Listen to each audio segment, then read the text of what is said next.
Hello my dear students, D block ఎలిమెంట్స్ను గుర్తుపెట్టుకోవడం చాలామంది స్టూడెంట్స్కి డిఫికల్ట్.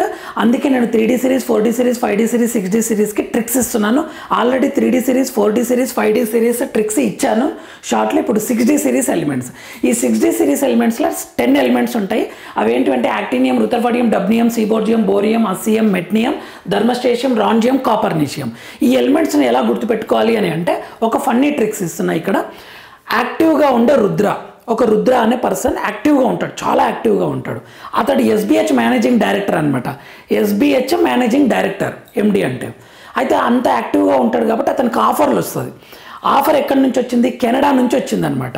సో ఇక్కడ ఎస్బిహెచ్ మేనేజింగ్ డైరెక్టర్ ఆఫర్ ఏమో కెనడా నుంచి వచ్చింది. సో ఈ run to the Canada, okay, ఇది వదిలిపెట్టేసి కెనడాకి రన్నింగ్ చేస్తాడనమాట, ఎందుకంటే మంచి ఆఫర్ అని.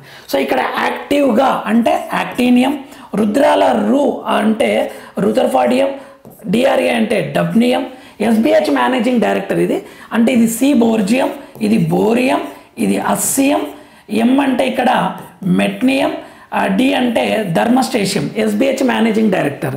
నెక్స్ట్ రన్ అంటే రాంజియం, కెనడా అంటే కాపర్నీషియం. ఈ విధంగా మనం టోటల్ ఎలిమెంట్స్ని గుర్తుపెట్టుకోవచ్చు.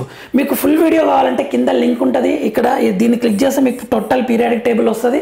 అన్ని S block, P block, D block, F block. And physics, chemistry, maths, JEE mains వాళ్ళకి, ఫిజిక్స్, కెమిస్ట్రీ, నీట్ స్టూడెంట్స్కి ఫార్ములాస్ని ఎలా గుర్తుపెట్టుకోవాలి, ఎలా అప్లై చేయాలనేది వీడియోస్ చేస్తాను. మన ఛానల్ని ఫాలో అవుతుండండి. Thank you for watching.